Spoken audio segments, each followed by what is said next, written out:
नमस्कार, सत श्री अकाल, राम राम सा, खम्बागणी, वणक्कम, प्रणाम। आप सभी का ऑल्टरनेट मीडिया में फिर से स्वागत है। हमारे साथ जुड़े हुए गिरधर मामड़ी जी, वेरी सीनियर जियोपॉलिटिकल एक्सपर्ट। वैसे तो गिरधर मामड़ी सर के बारे में मैं बीच-बीच में बताती रहती हूँ। He is a chartered accountant by profession. He is been in many of the multinational organisations. Google जब भारत में लॉन्च हुआ था तो he was the CFO, the chief financial officer. DLF DLF के भी ये सीएफओ रहे हैं, ओमान में रहे हैं and lot of middle east countries या वेस्ट एशियन कंट्रीज के सीएफओ रहे हैं। देन 10 साल पहले sir, he was like okay, enough is enough, I have done enough, and he return back home. और वहां से जब उन्होंने जियो पॉलिटिक्स में कदम रखा तो पीछे मुड़कर नहीं देखा। देशभक्ति ऐसी होती है, नेशनलिज्म ऐसा होता है कि एक बार चढ़ जाए ना तो वो फिर उतरता नहीं है मरते दम तक। नाउ आज का मुद्दा जो है बड़ा इंटरेस्टिंग है, and that is about Trump. Trump ने सीरीज से खड़े होकर अपने कई ऑफिशियल्स को, मतलब जब से वो चुनकर आए हैं, वो शॉकर पे शॉकर पे शॉकर दे रहे हैं। अब शौक लगता भी नहीं है। अब it has become a matter of concern कि क्या उनको मेंटल असाइलम ले जाकर उनका चेकअप कराना चाहिए। He has fired lot of officials, lots. मतलब अभी हम जब डिस्कस करेंगे तो आपको भी सुन के लगेगा कि भई how can he do this? He has done this. इस तरीके से रिएक्शन आएंगे। But the common underlying factor which we have been missing is there is a pattern in which he is doing the things. और जो वो कर रहे हैं उसका फायदा एक कंट्री को जा रहा है, स्पेसिफिकली एक कंट्री को। तो कहीं ऐसा तो नहीं कि पीछे में हटकर कोई इन लोगों की अंडरस्टैंडिंग हो, बिकॉज़ अगर आप एक कंट्री को फायदा पहुंचा रहे हो कंटिन्यूअसली, रेगुलरली, तो is there some kind of a tacit understanding कि दुनिया के सामने तो आप लड़ रहे हो, पर बैक ऑफ द कर्टन्स, पर्दे के पीछे आप कोई उनके साथ डील कर बैठे हो। समझते हैं डिटेल में। Sir, a very warm welcome on the show. The platform is yours. Gayatri ji, आपको, आपके दर्शकों को सबको मेरा प्रणाम, नमस्कार, जय श्री राम, हर हर महादेव, जय श्री कृष्ण जी। उस कंट्री चाइना है। अब देखिए, चाइना के ऊपर सबसे ज्यादा टैरिफ अप्रैल 2 को डोनाल्ड ट्रंप ने डाला था। 145% कुछ डाला था। एक हफ्ता 10 दिन के बाद 100% और उस पर इजाफा किया, 245%। अब देखिए, जो भी 50% या उससे ऊपर आप टैरिफ डालते हो तो आप उस मार्केट से बाहर हो गए हो, सिंपल। अब 50% के ऊपर आप 60 करो, 70 करो, 100 करो, 200% डालो, कोई फर्क नहीं पड़ेगा। 50% इज ए लिमिट। उससे ज्यादा डाला तो यू आर अनकॉम्पिटिटिव, उस मार्केट में से आप निकल गया। ठीक है ना? तो बाकी सब ड्रामाबाजी है और कुछ नहीं। टैरिफ तो डाला, फिर उसको 90 डेज के लिए स्थगित कर दिया। फिर 90 डेज आते आते एक और 90 डेज के लिए उसको प्रोलॉन्ग कर दिया। मगर इस बीच में जो जो देश उनके सामने झुक गई और उनको सलाम किया, फिर गुलाम बन गया, उन सबको कुछ ना कुछ छोटे छोटे थप्पड़ मार के उसको छोड़ दिया। बचा 2-3 देश, उनके खिलाफ ये उसका कार्रवाई चल रहा है। अब 3 चीज है डोनाल्ड ट्रंप का। एक, अपना पर्सनल ईगो, अपना जो अहंकार है, उसके चलते हुए वो काम कर रहा है। दूसरा, वो डिक्टेटर्स जितने भी हैं यहाँ, जो डेमोक्रेसी के खिलाफ, जो अपने आप को तानाशाही समझते हैं, उन्हीं लोगों को पसंद करता है डोनाल्ड ट्रंप। अब देखिए, व्लादिमीर पुतिन का इतना दोस्ती है इनका, और इलेक्शन होने से पहले से ही व्लादिमीर पुतिन की गुणगान गा रहे थे। ये कह रहा था कि देखिए, व्लादिमीर पुतिन बहुत इतना अच्छा आदमी है, देशभक्त है, रशियन सेना नहीं होता तो हम वर्ल्ड वॉर 2 कभी नहीं जीतते, तो वो बहुत अच्छा कौम है और देश के लिए बहुत तरक्की कर रहा है। जो बाइडेन ने गलती कर बैठी है, इसीलिए ये पूरा जंग हो गया। मैं दूसरा दोबारा हम चुन के आते थे तो ये जंग कभी होता नहीं है। तो पूरा डोनाल्ड ट्रंप का, व्लादिमीर पुतिन का गुणगान गाता था। दूसरा, इनका दोस्त कौन है? किम जोंग उन, वो जो नॉर्थ कोरिया का डिक्टेटर है। कल साउथ कोरियन प्रेसिडेंट आया हुआ था व्हाइट हाउस। बगल में साउथ कोरिया का प्रेसिडेंट बैठा है और किसकी बात कर रहा है? वो किम जोंग उन की बात कर रहा है। बहुत अच्छा आदमी है, बहुत तगड़ा बंदा है, मैं उनसे मिलूंगा। कैसे लगेगा गायत्री जी? मोदी जी को बाजू में बिठा के असीम मुनीर के गुणगान गाएगा तो हमें हमें कैसे लगेगा? ये कर रहा था। और तीसरा, शी जिनपिंग को कुछ खरोच भी नहीं आने दे रहा है। उनका मतलब ये कर रहा है कि Xi Jinping is a great guy, मेरा अच्छा दोस्त है, और देखते रहिए अब चाइना और अमेरिका का दोस्ती इतना बढ़ेगा कि कोई सोच भी नहीं सकता है। मतलब इनका फ्रेंड्स पूरे ये डिक्टेटरशिप्स हैं, और जो जो डेमोक्रेटिक देश है उनके सामने के झुकना है। इटली झुक गई, यूके झुक गई, यूरोपियन यूनियन, जर्मनी, सब लेट गया इनके सामने। बचा कौन? दो तीन देश, एक भारत है, दूसरा कनाडा है, तीसरा मेक्सिको है। इन तीनों के ऊपर टैरिफ्स तगड़ा तगड़ा डाल दिया। हाँ, ब्राजील भी है। जो जो डेमोक्रेसी इनके सामने झुकने के लिए तैयार नहीं है, उन सब के ऊपर ये शिकंजा कस रहा है, मगर एक भी तानाशाही के खिलाफ ये कुछ नहीं कर रहा। You can understand that. तो first is his own personal ego, second he likes only dictators, and third he इनका इनका सोच है ये खुद डिक्टेटर बनना चाहता है। एक स्टेटमेंट दिया कल, I am not a dictator, but मेरा मागा सपोर्टर जो है वो समझते हैं कि डिक्टेटरशिप हमारे देश के लिए बहुत अच्छा है, मगर दिल की बात बोल दिया है कि मैं खुद डिक्टेटर बनना चाहता हूं, मगर सपोर्टर्स के सामने कह रहा है। मगर उनको नोबेल प्राइज चाहिए ना, इसलिए ये कह रहा है कि नहीं नहीं नहीं नहीं, मैं डिक्टेटर नहीं हूं, मैं बहुत पीसफुल आदमी हूं, फिर भी मेरा मागा सपोर्टर कह रहा है कि डिक्टेटरशिप इस देश के लिए अच्छा है। मतलब ये डेमोक्रेसी में विश्वास नहीं करता है। उनका पार्लियामेंट, उनका जो सेनेट और कांग्रेस जो जो निर्णय लेना था वो सब अपने आप अपने हाथ में ले लिया, और उनके पास जा ही नहीं रहा है। ये टैरिफ जो है उनके पार्लियामेंट को करना है, ये नहीं कर सकता। मगर ये क्या किया, इकोनॉमिक इमरजेंसी डिक्लेयर कर दिया। इमरजेंसी डिक्लेयर किया, इसलिए मेरे पास पूरे पावर्स हैं करके ये कर रहा है, ऑर्डर पे ऑर्डर दे रहा है, एग्जीक्यूटिव ऑर्डर्स के चलते पूरा देश को चला रहा है। अब ये चैलेंज होगा, लोअर कोर्ट्स में तो चैलेंज हो गया, लोअर कोर्ट्स में इनके खिलाफ जजमेंट भी आ गया, फिर वो लोग सुपीरियर कोर्ट्स में जाएंगे। तो ये पूरा प्रोसेस होते होते जून 2026 तक जजमेंट आएगा, तब तक ये चलाएगा। जो जून 26 तक 2026 जून तक यही चलाते रहेगा, फिर जितने देशों को झुका सकता है झुकाते रहेगा। तो इनका अप्रोच वही है, he himself is a dictator, अपने आप को तानाशाही समझ रहा है। तो एक चीज यहाँ पे नोट करने, यहाँ पर एक चीज नोट करने की है sir, and that thing is कि जिन जिन कंट्रीज चाइना की सप्लाई चेन को रिप्लेस कर रही थी, उन कंट्रीज के ऊपर टैरिफ लगा है। आपने नोटिस किया है? जैसे अभी आप और मैं ऑफ द रिकॉर्ड बात कर रहे थे, सारा का सारा फायदा चाइना को पहुंचा। अच्छा, हम यूएस के मार्केट में नहीं जा सकते हैं, क्योंकि आज रात 12 बजे, अभी जब हम रिकॉर्ड कर रहे हैं, दिस इज 26 लेट नाइट, कल आज 12 बजते ही सारे के सारे टैरिफ्स लग जाएंगे। हमारे लिए मार्केट वो रिस्ट्रिक्टेड हो गई, बट चाइना के लिए तो रिस्ट्रिक्टेड नहीं हुई ना। फायदा किसका हुआ? बिल्कुल, यही तो मैं कह रहा था। इसलिए पहला मैंने जो आपको ऑफ द रिकॉर्ड में बोला था वही है। अब देखिए, चाइना को रिप्लेस करने के लिए अमेरिका का खुद अमेरिकन एस्टैब्लिशमेंट बहुत देशों को खड़ा किया ताकि इनको कोई ऑप्शन रहे। उनका फॉर्मूला था चाइना प्लस वन। एक थियरी था अमेरिका में, चाइना प्लस वन। चाइना तो रहेगा, मगर एक ऑल्टरनेट भी आप रखो। चाइना आपके साथ कुछ हरकत करेगी तो आप ऑल्टरनेट्स पे जा सकते हो। आप चाइना के ऊपर, चाइना आपको ब्लैकमेल नहीं कर सकता है, उतना ऑप्शंस रखो। ये इनका फॉर्मूला था। इसीलिए वियतनाम खड़ा हो गया, कंबोडिया, फिलीपाइंस, आसियान कंट्रीज, और भारत हो गई, फिर मेक्सिको, कनाडा, बहुत से इनके डाइवर्सिफिकेशन ऑप्शंस थे। अब इन सब के ऊपर टैरिफ लग गया।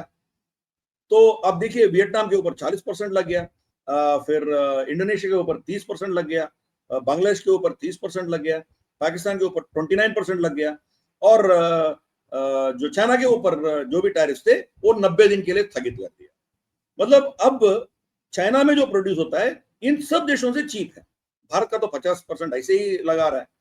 तो अब देखिए, जिन जिन देशों से इनको कुछ ऑल्टरनेट सोर्सेस मिल सकते थे वो सब बंद कर दिया। मतलब इन सब चीज पूरे टैरिफ्स में किसको फायदा हो रहा है? चाइना को फायदा हो रहा है। एकदम सा 100% फायदा चाइना को मिल रहा है। और चाइना, सॉरी टू से, इनको कहां पकड़ना है और पकड़ के they are squeezing in. Rare earth minerals बंद कर दिया अमेरिका को, घुटने पे टेक दिया, सामने लेट गया शी जिनपिंग के सामने डोनाल्ड ट्रंप। अब चिप्स जो है, एडवांस्ड चिप्स, एनवीडिया और एएमडी दोनों कंपनीज जो सबसे ज्यादा चाइना में बेचते थे ये लोग, उनके पूरे चिप्स बैन कर दिया था। वो अब चाइना को बेच नहीं सकते हो। तो जब चाइना ने रेयर अर्थ एलिमेंट्स REE इनको बंद कर दिया, ये H20 जो एडवांस्ड चिप्स है वो चाइना को बेचने के लिए तैयार बैठ गया। अब देखिए, अमेरिका इज एन इंडिपेंडेंट, क्या कहते हैं उसको, फ्री इकोनॉमी है। फ्री इकोनॉमी और डेमोक्रेसी है। फ्री इकोनॉमी में क्या होता है, हर कंपनी अपना देखेगी। जब तक you are working under the law of the country, आप आपका धंधा चला सकते हो, बिजनेस कर सकते हो। मगर ये क्या करता है, ये दोनों कंपनीज को बुलाता है, एनवीडिया को बुलाता है, फिर एएमडी को बुलाता है, दोनों को बुला के उसको धमकी देके 15% जो भी ये चाइना को बेचते हैं उनका 15% अमेरिकन गवर्नमेंट को देना है। ये ब्लैकमेल नहीं है तो क्या है, गुंडागर्दी तो नहीं है तो क्या है। यही चीज शी जिनपिंग किया था ना, जो अपने क्या कहते हैं उसको, जैक मा जैसे लोगों को धमका के उनके पूरे शेयर्स ले लिया, उनके जितने भी अर्निंग्स थे वो हड़प लिया। शेयर्ड प्रॉस्पेरिटी करके एक नया टर्म लगा के इनको लूट लिया शी जिनपिंग ने। वही काम डोनाल्ड ट्रंप कर रहा है। He is another dictator. और इंटेल जो चिप्स कंपनी है ना, इंटेल इनसाइड हमारी कंप्यूटर्स में होता था। इंटेल की चीफ जो है लिप बूटान करके एक बंदा है, उनको एक दिन स्टेटमेंट देता है ये सीईओ रहने का लायक ही नहीं है, इसको निकालना है। बहुत गाली दिया उसको। तो ये क्या किया, वो व्हाइट हाउस चला गया, ट्रंप के सामने लेट गया। तो नेक्स्ट डे आपको अनाउंसमेंट आती है कि इंटेल अपना शेयर्स का 10% शेयर्स गवर्नमेंट ऑफ यूएसए को दे रहा है। मतलब सब लोगों को धमका धमका के उनके शेयर्स हड़प रहा है। This is like an absolute, क्या कहते हो, डेकॉइटी और जो लूटमार करते हैं ना, उनकी जैसा बर्ताव कर रहा है डोनाल्ड ट्रंप। तो he is not Democrat at all, ये एब्सोल्यूट डिक्टेटर है। फिर रिसेंटली हमने देखा है वॉशिंगटन डीसी का, जैसे हमारे भारत में है वैसे उधर भी हर स्टेट का law and order state subject है। पुलिस स्टेट गवर्नमेंट को रिपोर्ट करती है। तो वॉशिंगटन डीसी का पुलिस जो है उसको हटा के अपना फेडरल पुलिस वहां भेज रहा है। अब फेडरल पुलिस पहले भी एक दो बार हुआ था, मगर अंडर एक्सट्रीम इमरजेंसीज वो एक दिन, 2 दिन या एक हफ्ते में वो वापस आ जाएंगे। अब 1 महीने के लिए लगा दिया और उसका कोई एंड डेट भी नहीं है, और कितने दिन तक एक्सटेंड करते रहेगा पता नहीं है। और वो डिप्लॉय करना अमेरिकन कॉन्स्टिट्यूशन के मुताबिक है कि नहीं भी किसी को पता नहीं है। तो मतलब उनका कॉन्स्टिट्यूशन से उसको कोई लेना देना नहीं है। ये चीज जब कर रहे हैं, बहुत से रिपोर्टर्स उनसे पूछे थे कि आप कांग्रेस का परमिशन लिया क्या, बगैर परमिशन का आप कैसे कर सकते हो। वो कह रहा था कि कांग्रेस को कोई जरूरत नहीं है, मैं डिसाइड करूंगा। तो मतलब अपना पार्लियामेंट का कोई रेस्पेक्ट नहीं है, कॉन्स्टिट्यूशन का कोई रेस्पेक्ट नहीं है, अपना मन मर्जी वो कर रहा है। That's exactly typical of a dictator. और एबीसी और एनबीसी, दो न्यूज़पेपर जो आउटलेट्स है ना, वो रिसेंटली सर्वे करके एक रिपोर्ट रिलीज किया, जहां एक रेड स्टेट अलास्का, इसमें इस स्टेट में ट्रंप का पॉपुलैरिटी 41% नीचे गिर गया, 41% तक आ गया। तो डोनाल्ड ट्रंप कह रहा है इन दोनों का ब्रॉडकास्टिंग राइट्स लाइसेंस हम छीन लेंगे। मतलब इनके खिलाफ जो भी कुछ भी बोलता है उनको खत्म करने की सोच रहा है। तो इन्होंने इसी वजह से एक के बाद एक ऑफिसर्स को फायर करना शुरू किया है। बिल्कुल। लेटेस्ट विक्टिम है लिसा कुक। ये she was a director of, correct, she was a director of इनके फेडरल एजेंसी जो होता है ना, जैसे हमारी आरबीआई है, फेडरल बैंक जो सेंट्रल बैंक है अमेरिका का, उसका डायरेक्टर थी। उनका निकाल दिया। इसकी गलती क्या थी पता नहीं आज तक। एक इनके मागा सपोर्टर एक बंदा जाके कंप्लेंट किया है कि दिस लेडी मतलब 2 स्टेट्स में अलग अलग बयान दिया है लोन्स लेने के लिए। तो ये मतलब टेक्निकल फ्रॉड किया है, इस पे इन्वेस्टिगेशन हो, ये उनका मांग था। तो जब उसका डॉक्यूमेंट्स निकला, इमीडिएटली 24 आवर्स के अंदर अंदर डोनाल्ड ट्रंप ने उसको निकाल दिया। कोई इंक्वायरी नहीं हुआ, कोई एफआईआर नहीं हुआ, इनके मतलब क्या क्या कंप्लेंट्स हैं, इनके ऊपर क्या मुकदमा चलानी है, उसका कोई रीजंस नहीं बताया, और इनको डिफेंड करने का मौका नहीं दिया, कोर्ट में नहीं गया, कोर्ट ने इनके खिलाफ कुछ बोला नहीं है। वो कंप्लेंट आया, 2 दिन में कुछ डॉक्यूमेंट्स निकला, तीसरा दिन इसको निकाल दिया, 4-5 दिन के अंदर इसको निकाल दिया। तो लिसा कुक ने ये कहा है कि मैं कहीं नहीं जा रहा, आप कौन होते हो हमें टच करने का। हम जो फेडरल एजेंसी है ये इंडिपेंडेंट बॉडी है, हम किसी के कठपुतली नहीं है। We are not part of your administration, हम जाएंगे नहीं। अब जहां जाके जो बोलना है बोलो। तो मतलब फेडरल बैंक के खिलाफ इनका क्या कंप्लेंट है डोनाल्ड ट्रंप का। डोनाल्ड ट्रंप उनको डिमांड कर रहा है, उनको धमकी दे रहा है कि आप इंटरेस्ट रेट्स को कम करो। आप इंटरेस्ट रेट्स कम करेंगे तो यहाँ पूंजी आएगी, इन्वेस्टमेंट्स आएगा अमेरिका में। मगर फेड का ये सोच है, अब डॉलर का भाव गिर रहा है, डॉलर का वैल्यूएशन 6 महीने में 10 से 11% गिर गया, आगे भी गिरने वाला है, इन्फ्लेशन बढ़ रहा है, सामान का कीमतें बढ़ रही हैं। तो नॉर्मली कोई भी सेंट्रल बैंक हो यही काम करती है, इंटरेस्ट रेट्स बढ़ाती है। भारत में यही है, आरबीआई का वही चलता है, बैंक ऑफ इंग्लैंड का भी वही है, कहीं भी जाइए सेंट्रल बैंक का काम यही है, वो लोग यही करते हैं। तो इनके सेंट्रल बैंक इनकी बात नहीं मान रहा है, इसीलिए इनको टारगेट करना शुरू किया, इसको निकाल दो, मेरे बंदे को बैठाऊंगा उधर, इंटरेस्ट रेट को कम करूंगा। यही ऐसे ही सोच रख के एर्डोगन ने उसका इंटरेस्ट रेट कम कर दिया था टर्की में। जब इंटरेस्ट रेट कम कर दिया 80% के ऊपर चला गया उनके इन्फ्लेशन, तो उनका जो टर्की का करेंसी है ना वो कूड़े कचड़े के भाव में आ गया, कंप्लीटली गिर गया। डोनाल्ड ट्रंप वैसे ही सोच रखा है, मैं डिक्टेटर हूं, मैं कह रहा हूं, मेरी बात सुनो, मेरे खिलाफ बोलने वाला तुम कौन होते हो, मैं जो बोलूंगा वो करो, तुम नहीं करेगा तो तुमको निकालो। तो इनको टारगेट किया। फिर ईरान के ऊपर ये लोग बम्बार्डमेंट किया ना, फर्डो में सब बॉम्ब डाल के आया, B2 बॉम्बर्स। तो ये कह रहा था कि हमने ये किया, उसका पूरा खत्म कर दिया, उसका न्यूक्लियर कैपेसिटी पूरा हम तबाह कर दिया, ये सब बोल रहा था। So that was मगर प्रोफेशनल इनका एक बॉडी है, डिफेंस इंटेलिजेंस एजेंसी। क्या होता है ना, कोई भी जंग में या कोई भी अटैक में उसका इम्पैक्ट असेसमेंट होता है। हाँ, हमने तो बम मार के आ गया, मगर बम का असर कुछ हुआ, उसका क्या इम्पैक्ट हुआ, उसका एक इंटेलिजेंस एजेंसी असेस करती है। तो अमेरिका का डिफेंस इंटेलिजेंस एजेंसी ने उसका इंटेलिजेंस गैदर किया, सैटेलाइट इमेजरी हो या इनके ग्राउंड इंटेलिजेंस हो या कोई और अल्टरनेट सोर्स से कम्युनिकेशन की इंटेलिजेंस, ये सब पकड़ के दे कम टू अ रिपोर्ट, और रिपोर्ट देते हैं असेसमेंट करके। उस रिपोर्ट में ये कहा गया कि आप ईरान के ऊपर जो काम किया है वो इतना इफेक्टिव नहीं था, इतना इम्पैक्ट नहीं था, वो कुछ महीने के अंदर अंदर फिर दोबारा वो स्टार्ट कर सकता है। आप जो बम्बार्डमेंट किया उसका इतना उसका डिस्ट्रक्शन नहीं हुआ है, ये उनका रिपोर्ट था। आप कैसे बोल सकते हो, मैं डोनाल्ड जे ट्रंप, मैंने बोला है कि उसको तबाह कर दिया, इसके खिलाफ बोलने का हक आपका क्या बनता है? तो उसको निकाल दिया। उसका नाम है लेफ्टिनेंट जनरल जेफरी कूसे, उसको निकाल दिया। तो आप समझ सकते हो क्या है, मई का लेबर रिजल्ट्स आया, उसका हर महीने कितने लोगों को नौकरी मिला, कितना नहीं मिला, बेरोजगारी कितना है, वो रिपोर्ट्स आते हैं। वो ये सब रिपोर्ट देने वाले लेबर स्टैटिस्टिक्स कमीशन है, उसका चेयरमैन थी एरिका मैकेंटर फेयर।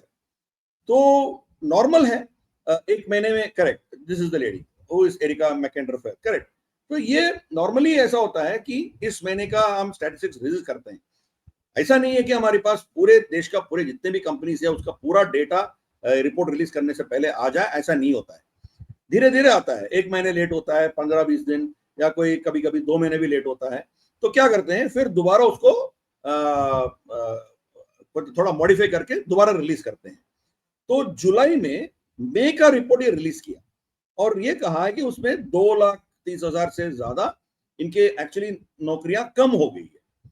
तो जब करेक्ट किया तो डोनाल्ड ट्रंप ये कह रहा था, देखो मैं इतने टैरिफ्स लगाया, सबको धमका के यहाँ नौकरियां इतना बढ़ा दिया मैंने, तुम कौन होती हो कि ये कहना कि यहाँ बेरोजगारी है और किसी को नौकरी नहीं मिल रहा है, 2 लाख से ऊपर नौकरी चला गया, आप कैसे बोल सकती हो? तो उसको निकाल दिया। जो प्रोफेशनली, जो साइंटिफिकली, लॉजिकली जो करते हैं उसको निकाल दिया। हाँ, ये एक और चीज है, US general fired by Donald Trump, who is CQ Brown, ये chairman of chief of joint staff, जैसे हमारे बिपिन रावत था ना, ऐसे ही is the chief of defence staff, इनको निकाल दिया। फिर वाइस एडमिरल नेवी लकौर, चीफ ऑफ नेवी रिजर्व, उसको निकाल दिया। Rear admiral Milton Sands, navy seals officer incharge of naval special warfare command, उसको निकाल दिया। हाँ, ये अलग चीज है, मैं उसके बारे आता हूँ, उसके बारे में बोलता हूँ मैं। तो मतलब डेविड एलन, करेक्ट, ये अनाउंस किया है अभी, इनका 3 साल और बाकी है, डेविड एल्विन का 3 साल और इनका कालखंड है, मगर अभी अनाउंस कर दिया, फॉल मतलब अभी नवंबर दिसंबर में, अक्टूबर नवंबर में ये रिजाइन कर देगा, ये रिटायर हो रहा है, प्रीमेच्योर रिटायरमेंट हो रहा है। देखिए, आर्मी फौज होती है ना, पॉलिटिकल नहीं होता है। चाहे वो कांग्रेस पार्टी हो, बीजेपी हो, कोई भी आए, आपके सैन्य अध्यक्ष और आर्मी नेवी चीफ जो भी है वो अपना काम करेंगे, दे आर प्रोफेशनल्स। जब उसके ऊपर आप पॉलिटिसाइज करना उस इंस्टीट्यूशन के ऊपर आप करेंगे तो आप उसका हालत क्या होगा आप समझ सकते हो। एक दूसरा, आप जब आप डिक्टेटर हो, आप जो कहते हो इनको वही करना पड़ेगा, मगर ये प्रोफेशनल्स हैं, इनको पता है क्या कब करना है क्या नहीं करना है। एग्जैक्टली जो डोनाल्ड ट्रंप कर रहा है वही शी जिनपिंग भी कर रहा है। उनके पूरे जितने भी टॉप जनरल से उसको पूरा निकाल दिया। इनके जो फॉरेन मिनिस्टर था चिंग गांग, ये खुद अपॉइंट किया था शी जिनपिंग ने, उसको गायब कर दिया। जिंदा है मरा है आज तक किसी को पता नहीं है। इनके सेलेक्टेड डिफेंस मिनिस्टर, ये उठा उठा के वहां डिफेंस मिनिस्ट्री में बिठाने वाला है, जो जिस बंदे को बिठाया ली शांगफू गायब है, वो जिंदा है मरा है किसी को पता नहीं है। रॉकेट फोर्सेस के टॉप कमांडर सब मारा गया, सब कोई बचा नहीं है। तो एक तानाशाही जैसे जिस काम करता है ना डोनाल्ड ट्रंप, एग्जैक्टली Compromised वैसे। by China or what? Is he compromised by China? Because whatever names you're taking, they're Chinese names. Absolutely, मैं ये कह रहा हूं कि ये चाइनीज शी जिनपिंग को और व्लादिमीर पुतिन को और किम जोंग उनको बहुत पसंद करता है। तो यू कैन अंडरस्टैंड इसकी सोच क्या है। ये थिंग्स इज अ डिक्टेटर, एक किसी को आंसरेबल नहीं है और दोबारा इसको इलेक्शन भी नहीं जीतना है, ये लास्ट टर्म है उसका। तो अब जो मनमानी कर रहा है, कोई उसको पूछने वाला नहीं है, कोई किसी के पास हिम्मत नहीं है। एंड इसका टारगेट जो है डेमोक्रेसी ही है। जो जो डेमोक्रेसी के सामने लेट गया ठीक है, जो जो नहीं लेटा है उसके ऊपर ये कर रहा है, जो भी बकवास कर रहा है, ठीक है ना। और अब देखते हैं तुलसी गबार्ड, इनके जो इंटेलिजेंस चीफ है, तुलसी गबार्ड के ऊपर दबाव डाल के 37 इंटेलिजेंस ऑफिसर्स के ऊपर उनके जो सिक्योरिटी क्लियरेंस है उसको निकाल दिया, वापस कर दिया। क्यों भाई? क्योंकि ये बाइडेन एडमिनिस्ट्रेशन में जितने भी केसेस डोनाल्ड ट्रंप के खिलाफ बने थे, उन केसेस के ऊपर काम करने वाले लोग थे ये, इसलिए उनका सिक्योरिटी क्लियरेंस निकाल दिया। उनकी क्या गलती है यार? सरकार ने जो बोला है, जिस चीज का इन्वेस्टिगेशन करने के लिए वो कर रहे थे। इनके जो कोई प्रोस्टिट्यूट के साथ कोई रिश्ता था, तो किसी ऑफिसर को बोला होगा इसके ऊपर थोड़ा जांच कर लो और रिपोर्ट दे दो, तो उस बंदी का निकाल दिया। कोई और बोला होगा कि रशिया के कनेक्शन डोनाल्ड ट्रंप के साथ क्या है, उसका थोड़ा जांच करो, तो उसका सिक्योरिटी क्लियरेंस निकाल रहा है। अब देखिए इनके इंटेलिजेंस ऑफिसर्स की सिचुएशन क्या होगी, वो कॉम्प्रोमाइज हो जाएंगे ना। उनको आप किसी गलत केस में डाल के उसको अरेस्ट कर सकते हो, फिर वो लोग स्टेट सीक्रेट्स ऑफ अमेरिका कहीं लीक करेंगे तो क्या हालत होगी आप समझ सकते हो। तो ये बेवकूफी है। हाँ, ये ग्वेनी विलकॉक्स, इनका अलग ही चीज है। She is the first black women to head this national labour board. तो इनको फायर किया, तो ये भी केस डाल दी डोनाल्ड ट्रंप के खिलाफ। शी फाइल्ड अ केस, बोला है कि आप कौन होते हो, यू कांट फायर मी।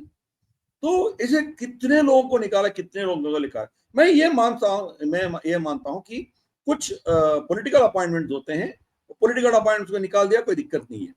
हाँ, correct. This another one, federal election committee का ये मेंबर थी। ये इनका काम था कि इलेक्शंस कैसे चल रहा है, उसमें कुछ फ्रॉड हो रहा है नहीं हो रहा है, ये सब चेक करने का इनके ऊपर जिम्मेदारी थी। अब डोनाल्ड ट्रंप इसको निकाल दिया, और डोनाल्ड ट्रंप ये मतलब काम करने जा रहा है कि क्या कहते हैं उसको, मेल इन बैलेट्स होते हैं ना, जो पोस्टल बैलेट्स बोलते हैं हम, मेल इन बैलेट्स को बंद करने का सोच रहा है। अमेरिका में अलग इलेक्शन सिस्टम है, हर स्टेट का अलग अलग रूल्स रहते हैं, इसीलिए आपको इलेक्शन रिजल्ट्स आने के लिए हफ्तों लग जाएंगे। मगर डोनाल्ड ट्रंप ये कह रहा है कि पूरे देश में मेल इन बैलेट्स को मैं बंद करूंगा और एक ही सिस्टम होगा, मतलब एक तानाशाही जैसा वो डिसाइड कर रहा है। तो जिस जिस महिला ने, जो लेडी ऑफिसर थी ये इलेक्शन का देखभाल करने की, हाँ, ये एलन वेंट्रॉप, इसको निकाल दिया। मतलब अपने बंदों को, रोबोट्स को वहां बिठाएंगे और पूरा इलेक्शन की जो निजाम है वो डोनाल्ड ट्रंप चलाएगा। जैसे ओबामा ने जो बाइडेन की कालखंड में भी ओबामा चला रहा था, आने वाले जो भी सरकार होगी उसको पीछे से डोनाल्ड ट्रंप चलाना चाहता है। तो this is the kind of a nonsense that he is doing. तो आप समझ सकते हो। I think I have given you correct. Timothy Hawk is another major issue. ये तो साइबर सिक्योरिटी का एक्सपर्ट है, साइबर अटैक इनके जो कमांड है उनका चीफ था, उनको निकाल दिया। देख लीजिए साइबर अटैक फोर्स जो है that is actually heavily compromised by China. China का टेक्नोलॉजी इतना बढ़ गया, अमेरिका उसके खिलाफ खड़ा नहीं हो पा रहा है। फिर भी उनका चीफ को आप निकालते हो तो उनका मोरल क्या होगा, उनका कैपेसिटी कितना घट जाएगी। तो what is going to happen, America का खुद का सिक्योरिटी खतरे में पड़ जाएगा ना। तो किसी को अब किसी को अपॉइंट भी करते हो, उसका टर्म कितना होगा, कितने महीने तक चलेगा पता नहीं सकता है। पता नहीं आप किस दिन आप सुबह उठ के आपका दिमाग में क्या आ गया, फिर उसको जाके अरेस्ट करोगे। तो कोई इन पोजीशन में आने के लिए तैयार नहीं होंगे। कुछ लोग आ जाएंगे तो भी वो आपका कठपुतली बन के रहेंगे, मतलब आपका नौकरी करेंगे, आपका गुलामी करेंगे। देश की सुरक्षा और देश की सोच उनके उनके दिमाग में नहीं रहेगा। This is typical carbon copy of a dictator. मैंने आपको इतने एग्जाम्पल्स दिया है। तो he loves dictators, he hates democracies, इनके कांग्रेस और पार्लियामेंट को रेस्पेक्ट नहीं करता है, इमरजेंसी पावर्स लेके अपना मन मर्जी वो कर रहा है। अपने जो मेन इंस्टीट्यूशंस है, इलेक्शन कमीशन हो, आपकी आर्मी हो, उनके ऊपर वार कर रहा है। लॉन्ग स्टैंडिंग रिलेशनशिप्स अमेरिका का जितने भी थे उनके सिक्योरिटी के लिए सब तोड़ रहा है। तो आप समझ सकते हो what kind of a man he is. And the last nail in the coffin is, ये कह रहा था कि मेरा मागा सपोर्टर्स डिक्टेटरशिप चाहते हैं। भाई कौन आके आपको बोला है कि हमें डिक्टेटरशिप चाहिए, मतलब अपना दिल की बात बाहर निकाल दिया। तो ये डिक्टेटर बनना चाहता है और डिक्टेटर की तरह बर्ताव कर रहा है। नाउ वी शुड अंडरस्टैंड क्यों मोदी जी इनके इतना दूर बैठा है। हमारे ऊपर 50% डालेगा तो भी we are okay, we are ready for it, will face it. And Modi ji का एक बयान आप भी उसको फॉलो किया होगा। He said at grave personal risk, मैं खुद बहुत खतरे में हूं, अभी मेरे ऊपर खतरा है, पता नहीं मेरे साथ क्या होगा, फिर भी मेरा किसान भाइयों का और जो दूध की बिजनेस में है उन भाइयों का और मछुआरों का में मैं खड़ा होऊंगा। तो ये उनका मोदी जी का स्टेटमेंट है। मतलब डोनाल्ड ट्रंप और इनके जितने भी एजेंसीज है मोदी जी को पर्सनली टारगेट कर रहे हैं। एक दिन वो लेविट मैडम एक कुछ बोलती है, दूसरे दिन स्कॉट बेसेंट कुछ बोलता है, तीसरा दिन डोनाल्ड ट्रंप खुद कुछ और बोलता है, चौथा दिन कोई और नोवारो करके कुछ और बंदा बोलता है। हर दिन एक एक उनका एडमिनिस्ट्रेशन में मोदी जी और भारत के खिलाफ बोलना शुरू कर दिया, including Nikki Haley. Nikki Haley पहला ये कहा था कि आप भारत के साथ रिश्ता अच्छा रखना चाहिए, आप उसको खराब नहीं करना चाहिए, मगर दूसरा दिन हमें नसीहत दे रही है कि आप रशिया से तेल खरीदना बंद करो। तो आप समझ सकते हो कि ये पूरा इकोसिस्टम हमारे ऊपर आ गई है। ये कार्बन कॉपी, ये टूल किट है जिसके चलते हुए सद्दाम हुसैन को निकाले थे, यही टूल किट के चलते हुए लीबिया के गद्दाफी को निकाले थे, वही टूल किट अभी मोदी जी के खिलाफ ये लोग इस्तेमाल कर रहे हैं। So you can understand how this dictator is behaving, and I think you have done a wonderful job in bringing out this thing to आपके ऑडियंस को दिखाने का कोशिश किया है। Awareness is your half the battle one. जब हमारे लोग इन चीजों को समझते हैं, फिर हमारी बिरादरी जो जितने भी अमेरिका में बैठे हैं उनको भी ये समझ आएगा कि उनका प्रेसिडेंट भारत के साथ क्या कर रहा है, क्यों कर रहा है, और डेमोक्रेसी है, बचा है, नहीं बचा है। आपने कहा सद्दाम हुसैन और गद्दाफी, तो डू यू थिंक कि जो डेंजर है मोदी जी को वो ट्रम्प से है इस वक्त ज्यादा? डेफिनेटली इनफैक्ट ये जो वोट चोरी ये सब जो भी चल रहा है ना, हमारी देश की इंस्टीट्यूशंस को खराब करके इनको डिस्क्रेडिट करने का मुहिम शुरू हो गया। तो ये कहने का ये लोग कोशिश करेंगे, और पूरा इनका इकोसिस्टम, इनका New York Times, Washington Post, Guardian, इन सब का आप देखते जाइए, रिपोर्ट्स आते रहेंगे कि मोदी एक डिक्टेटर है, मोदी इनके इलेक्शन छीन लिया, मोदी यहाँ माइनॉरिटीज और क्रिश्चियंस इन सबको मार रहा है, he is like Saddam Hussain. ये भी इनके पास भी इतना इतना हथियार आ गया, इनके पास अग्नि 5 है, फलान ढिमकान सब कुछ है, ये पूरा दुनिया के लिए खतरा है। ये एक नैरेटिव खड़ा होगा, मोदी जी ये जानते हैं, इसीलिए वो कहा है कि पर्सनली मेरे ऊपर बहुत रिस्क है। तो हम ये नहीं कह सकते कि शायद इनके खिलाफ इवन पर्सनली भी इनके लाइफ का खतरा भी हो सकता है। You can't predict. ये अलग बात है कि we'll do our best to protect him. Yeah, we'll do our best to protect him, but we should be aware. We should be careful, cautious and अपने गार्ड में हमें रहना है। We have to ensure that America का ये हरकतें हमारे ऊपर कुछ असर ना पड़े एंड उसका काउंटर इफेक्टिवली हम सब करें। सरकार को जो करना है करेगी, बट एज जनरल पब्लिक हमें जो करना है हम भी करना है। And I think collectively we should all expose this dangerous situation जो ट्रम्प का दिमाग है उसको एक्सपोज करना है। सर, आपको लगता है कि इस वक्त जो भी राहुल गांधी कर रहे हैं दैट इज ऑन दी, मतलब वो ट्रम्प के इशारे पर कर रहे हैं, वो टूल किट्स वहीं से आई हुई है? आपको कुछ डाउट है? मुझे बाइडेन के साथ इनकी साठगांठ थी वो तो कंफर्म था, ओबामा के इशारों पे नाचते थे वो था, पर Trump always played like he is a pro Modi, pro Bharat, you know, Bangladesh पे आप डिसाइड करो, those kind of statements that came earlier, but now भाई भाई सिंपल, अब आपके शत्रु दो है, दोनों के साथ उसका दोस्ती बढ़ रहा है, और क्या समझ सकते हो आप? एंड ये ट्रम्प आएगा, बाइडेन आएगा, ओबामा आएगा, कोई भी आएगा उधर, उससे कोई फर्क नहीं पड़ेगा, उनका डीप स्टेट का सोच वही चलता रहेगा। तो डीप स्टेट का असेट राहुल गांधी है। ये जब जाता है, सैम पिट्रोडा क्या करता है उधर? सैम अंकल इनको पूरे इनके जितने भी डीप स्टेट के लोग हैं उनसे ही मिलाते हैं इनको।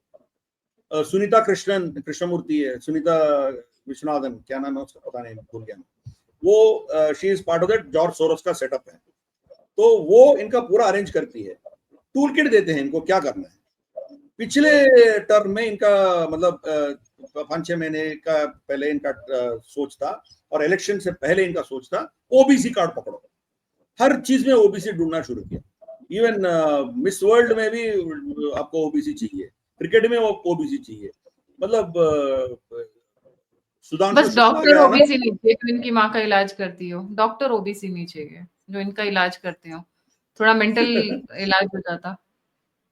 तो फिर आपकी एस्ट्रोनॉट्स जो भी अंतरिक्ष में जा रहे हैं वो ब्राह्मण है, ओबीसी क्यों नहीं भेज रहे आप? तो आई मीन इसका ओबीसी कार्ड खेलने का जो सोच है वो अमेरिका से आया है, डीप स्टेट से आया है, उसको छोड़ दिया। अभी वोट के खिलाफ और आपके एक इलेक्शन कमीशन के खिलाफ जाने के लिए इनको टूल किट दिया गया, वही रट्टा बोलते जा रहा है। हर चीज जो जो एग्जाम्पल राहुल गांधी ने दिया है, इलेक्शन कमीशन ने उसको विद एविडेंस उसको खारिज कर दिया, दे हैव एक्सपोज्ड हिम। फिर भी वो यात्रा कर रहा है, कहाँ कर रहा है? जहां जहां मुस्लिम even today he has mentioned it in his यात्रा, अभी वो जो बिहार में यात्रा निकाल रहे हैं। सबसे इंटरेस्टिंग बात है कि बिहार की यात्रा में तमिलनाडु के चीफ मिनिस्टर पहुंचे जिनको हिंदी का ह भी नहीं आता है, and he is always like anti Hindi. I'm making a mockery of Stalin. ऐसा नहीं है कि मुझे तमिल पसंद नहीं है, मैंने तमिल तब सीखी थी जब लोग जानते भी नहीं होते थे। 2 साल Springdale school, Pusa road, they used to teach Urdu, Sanskrit and Tamil, 3 languages, regional languages they used to teach. Apart from Russian, French and Tamil संस्कृति का कलंक है वो मिस्टर स्टालिन, बिल्कुल कलंक वो है, अलग नो बात डाउट। है। तो इंटीग्रेट एनीवे की भावना से नहीं चल रहे हैं ना, उनको तो टूल तोड़ना किट है, चल रहा है। छोड़ना नहीं है। हाँ गायत्री जी, टूल किट चल रहा है, और टूल किट अमेरिका का ही टूल किट है। Mister Rahul Gandhi is an American asset, इसमें आपको कोई शक होनी नहीं चाहिए। And also sometimes he will be an asset of China. जी बिल्कुल। Sometimes he will be an asset of China. जैसे आपकी लद्दाख में जो भी होता है, अरुणाचल में जो भी होता है, जहां हमने चाइना को शिकस्त दिया होगा, फिर भी वो हमारी हार जैसा दिखाने का कोशिश करता है राहुल गांधी। यांगसे में हमने उसको इतना मारा पीएलए सोल्जर्स को, उनमें 2-3 लोग तो शायद मर भी गए होंगे, इसके सर फट गए थे, फिर वो लोग लेके गए। 10 लोगों को हमने बंदी बना के हमने पास रखा था, हमारे पास वो लोग व्हाइट फ्लैग लेके हमारे ऊपर गिर गया, फिर हमने छोड़ दिया उन दोनों को। ऑफिशियल हैंडआउट ने हमने क्या बोला, छोटा सा कंफ्यूजन था, हमने उसको दूर कर दिया। मगर राहुल गांधी क्या बोलता है, हमारी सेना को पीट रही है पीएलए, जहां हम जीत गए थे हमारी हार दिखाने की कोशिश कर रहे हैं। तो he is an asset for both this players. America का फर्स्ट एसेट है वो, दूसरा चाइना का भी काम करता है। तो he is a very dangerous anti national है राहुल गांधी, सिंपल सीधी सी बात है, इसमें कोई कंफ्यूजन नहीं चाहिए। The times are very dangerous. Next 6 months are very difficult for Bharat. Astrology को साइड पे रखिए, अगर मैं बहुत सारे लोग हंस पड़ेंगे, मैं उसको साइड पे रखती हूँ, बट जो भी सिचुएशन दिख रही है और जिस डायरेक्शन में ये जा रही है, 27th tariffs begin. RBI is ready, the government is ready to in order to deal with the problems and the financial issues that will arise in tariffs की वजह से. बट ट्रम्प जिस तरीके से हाथ धोकर नहा धोकर मोदी जी के पीछे पड़ गए हैं, और जो उन्होंने स्टेटमेंट भी दिया कि मैंने 4 बार, मतलब एक जर्मन न्यूज़पेपर ने कोट किया कि ट्रम्प मेंशन कि उन्होंने 4 बार मोदी को फ़ोन किया और उन्होंने चारों बार नहीं उठाया. वेनेजुएला को फ़ोन किया था और वेनेजुएला पे अटैक करने के लिए उन्होंने अपने शिप्स भेज दिए. तो why Modi ji avoided, obviously हम उस पे शो कर चुके हैं. Obviously he didn't wanted to fall into any diplomatic trap और anything that comes out of the mouth because of so much of things going around. कुछ ना कुछ तो निकलेगा ही मुंह से. तो उस चीज को अवॉइड करने के लिए उन्होंने फोन ही नहीं उठाया. And I think that is ignorance is the best answer at times. Silence is the best answer. और ये एक बहुत क्रिटिकल जंक्चर है भारत की ग्रोथ में. हमारा टक्कर पाकिस्तान, बांग्लादेश, नेपाल, श्रीलंका से नहीं है. These are our people only. They have dispersed. When they come back, they come back. हमारा टक्कर है 2 कंट्रीज के साथ में. सबसे नियर बाय है China and in the long run is USA. Let's not forget, US को कभी अच्छा नहीं लगता है कोई उनके बगल में आकर बैठे. उनको हमेशा एक पालतू कुत्ता चाहिए. वो भारत नहीं है. भारत शेर है, कुत्ता नहीं हो सकता वो. ठीक है, we can't even imagine. And Trump has made a mistake. इनका जो सुपरियोरिटी कॉम्प्लेक्स है, इनके जो माइंडसेट है स्लेवरी का है, वो अभी भी वो 100 साल पुराने में है. व्हाइट सुप्रीमेसी से जिससे वो रूल करते हैं. वो अलग बात है कि जब ये अपनी चड्डी बनियान भी नहीं पहन पाते थे, हम लोग यहाँ पे वेद लिख रहे थे. So that mindset they have, and Trump has actually hurted the Indians most, जिन्होंने उनको जिताकर उस सीट में पहुंचाया. Thank you sir. Gayatri ji, हम चुप नहीं रही है, हम चुप नहीं बैठे हैं, हम साइलेंट नहीं है. हमने अग्नि 5 नाम देके अग्नि 6 को टेस्ट किया है. ये 8000 किलोमीटर तक जा सकता है, मगर हमने 5000 बोला है. उसकी रेंज चेक कर लीजिएगा. शो जान. आज हमने 2 स्टेल्थ फ्रिगेट्स को हमने कमीशन किया है. आईएनएस हिमगिरी और आईएनएस उदयगिरी, जहां मैं बैठा हूं विशाखापट्टनम, यहीं से लॉन्च हुआ है, कमीशन हुआ है. राजनाथ सिंह जी यहीं आया हुआ है, हमारी शहर में आया हुआ है. अभी आज ही दोनों लॉन्च हुआ है. हम चुप नहीं बैठे हैं, ठीक है ना. तो हम मुंह से, जबान से ज्यादा नहीं बोल रहा है. डोनाल्ड ट्रम्प ज्यादा बकवास करता है. हम चुपचाप हमें जो करना है कर रहे हैं. डी डॉलराइजेशन कर रहे हैं. वोस्ट्रो अकाउंट्स खोल रहे हैं. पूरे ब्रिक्स देशों में हमने रूपी ट्रेड कर रहे हैं, लोकल ट्रेड कर रहे हैं. डॉलर को बाजू ठोक दिया हमने. गोल्ड की रिजर्व्स बढ़ा रहे हैं हम. तो we are doing a different game all together. देखते देखते इनके जमीन के पांव के नीचे से हम खींच लेंगे. तो वी आर नॉट क्वाइट. हम चुप नहीं हैं, हम एक्शन कर रहे हैं. There is a fundamental difference between Donald Trump and Bharat. Modi ji बहुत कम बोल रहे हैं और बहुत ज्यादा कर रहे हैं. और जो कर रहे हैं वो उनका ढंका नहीं पीट रहा है. क्वाइटली और कामली वो जो करना है वो कर रहा है. तो have trust in him. We will face this storm. कोई दिक्कत नहीं है जी. Thank you so much sir for joining. जाने से पहले सभी व्यूअर्स से रिक्वेस्ट है, please don't forget to like, subscribe and share the Alt News media. अगर आप कंट्रीब्यूट करना चाहते हैं तो नंबर and UPI stream के ऊपर please come forward and support and contribute. It takes lot of time, lot of efforts and lot of energy to continuously, consistently, sincerely present the latest developments. और अगर आप मुझसे connect करना चाहते हैं, मुझसे इंफॉर्मेशन शेयर करना चाहते हैं, तो सभी के सभी लिंक्स डिस्क्रिप्शन बॉक्स में. इसी के साथ जय हिंद, जय श्री राम, हर हर महादेव.